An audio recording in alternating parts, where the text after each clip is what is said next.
Hello friends, welcome to my YouTube channel study with Mou.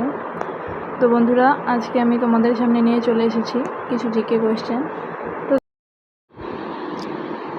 তো এখানে আমাদের ফার্স্ট কোয়েশ্চেন চলে আসলো। তো কোয়েশ্চেন হলো, অর্থশাস্ত্র কে রচনা করেন? তো বন্ধুরা, অর্থশাস্ত্র কে রচনা করেন, এখানে উত্তর কোনটি হবে?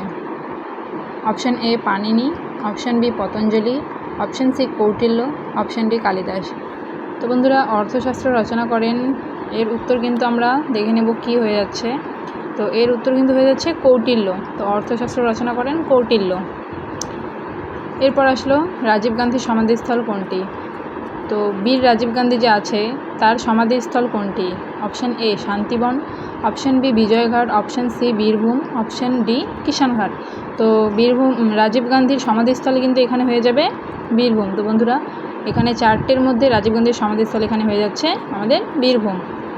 তো দেখি এর পরের প্রশ্ন কি আছে।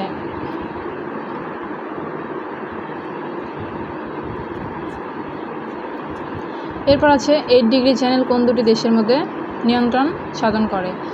তো এই চ্যানেল, অনেকগুলি চ্যানেল আছে, এদের মধ্যে 8 ডিগ্রি চ্যানেল হলো কোন দেশের মধ্যে নিয়ন্ত্রণ রক্ষা করে? তো এখানে অপশান এ আছে Andaman Nicobar, option B Maldives Minicoy, option C Lakshadweep Minicoy, option D ভূমধ্যসাগর এবং লোহিত সাগর।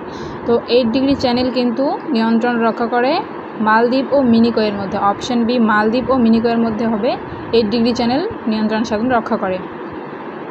এরপর আসছি, অর্নিথোলজি কোন বিজ্ঞানের নাম, কোন বৈজ্ঞানিক বিষয়ের নাম? তো পাখিবিদ্যা, অপশান এ, অপশান বি ক্যান্সারবিদ্যা, অপশান সি শ্রবণবিদ্যা, অপশান ডি শব্দবিদ্যা। তো অর্নিথোলজি কোন বিদ্যার সাথে সম্পর্কিত সেটা আমাদের জানতে হবে। তো অর্নিথোলজি কিন্তু এখানে হয়ে যাচ্ছে আমাদের পাখি বিষয়ক বিদ্যা।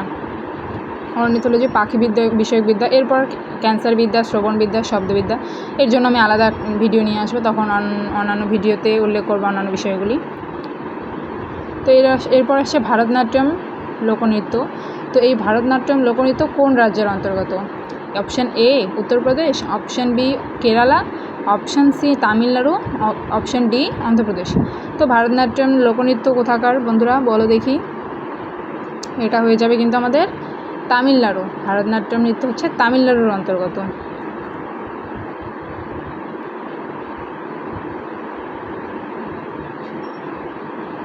এরপর আসছি 6 নম্বর প্রশ্ন, মহারাজা ধীরাজ উপাধি কার ছিল? তো মহারাজা ধীরাজ অনেক পুরনো ইতিহাসের। এখানে মহারাজা ধীরাজ কার নাম ছিল? Option A Samudragupta, option B দ্বিতীয় চন্দ্রগুপ্ত, অপশান সি প্রথম চন্দ্রগুপ্ত, অপশান ডি অশোক। তো আমাদের এখানে উত্তর কোনটি হয়ে যাবে? মহারাজা ধীরাজের উপাধি ছিল কার? তো আমরা দেখে নেব, এটার উত্তর হয়ে যাবে কিন্তু দ্বিতীয় চন্দ্রগুপ্ত। মহারাজা ধীরাজের উপাধি ছিল দ্বিতীয় চন্দ্রগুপ্তের। এরপর আসছি, মেগাস্থিনিস কার আমলে ভারতে আসেন? তো বিদেশি মেগাস্থিনিস কার আমলে ভারতে আসেন? Option A Samudragupta, option B দ্বিতীয় Chandragupta, option C Ashoka, option D Jahangir. তো মেগাস্থিনিস কার আমলে ভারতে আসেন, এদের একজনের মধ্যে কিন্তু হবে আনসার। তো আনসার হয়ে যাবে দ্বিতীয় চন্দ্রগুপ্ত। মেগাস্থিনিস দ্বিতীয় চন্দ্রগুপ্তের আমলে ভারতে আসেন। এরপর আসছি, ভারতের প্রথম রাষ্ট্রপতি কে ছিলেন? তো বন্ধুরা, খুবই সহজ একটি প্রশ্ন এখানে। ভারতের প্রথম রাষ্ট্রপতি সবাই জানে। Option A Pandit Jawaharlal Nehru, option D doctor Rajendra Prasad, option C Sarvepalli Radhakrishnan, নাকি option D doctor Zakir Hussain. তো এখানে কিন্তু আমাদের উত্তর হয়ে যাবে option B doctor Rajendra Prasad. এরপর আসছে, সংবিধানে উল্লেখিত মৌলিক অধিকারটি কোন দেশ থেকে নেওয়া? তো সংবিধানে উল্লেখিত মৌলিক অধিকার ধারণাটি কোন দেশ থেকে নেওয়া হয়েছে বন্ধুরা? Option A Russia, option B France, option C Ireland, নাকি অপশান ডি আমেরিকা। তো সংবিধানে উল্লেখিত মৌলিক ধারণাটি কিন্তু গৃহীত হয়েছে আমেরিকা থেকে। এখানে আমাদের উত্তর আমেরিকা হয়ে যাবে। তো এরপর আসছি 10 নম্বর প্রশ্নে, লাস্ট প্রশ্ন, নিচের কোনটি মহাবিষুব? এখানে মহাবিষুব দিনটি কোন দিন পালিত হয়? অপশান এ 23শে সেপ্টেম্বর, অপশান বি 21শে মার্চ, অপশান সি 22শে ডিসেম্বর, নাকি অপশান ডি 3রা জানুয়ারি। তো বন্ধুরা, এখানে কিন্তু আমাদের উত্তর হয়ে যাবে 21শে মার্চ মহাবিষুব দিনটি পালিত হয়। ধন্যবাদ বন্ধুরা আমার ভিডিওটি সম্পূর্ণ দেখার জন্য। তো আমার ভিডিওটি তোমাদের কেমন লাগলো অবশ্যই কমেন্টে জানাবে, এবং আমার চ্যানেলটি সাবস্ক্রাইব করে দেবে, পাশে থাকা বেল আইকনটি ক্লিক করে দেবে। থ্যাংক ইউ বন্ধুরা, টাটা।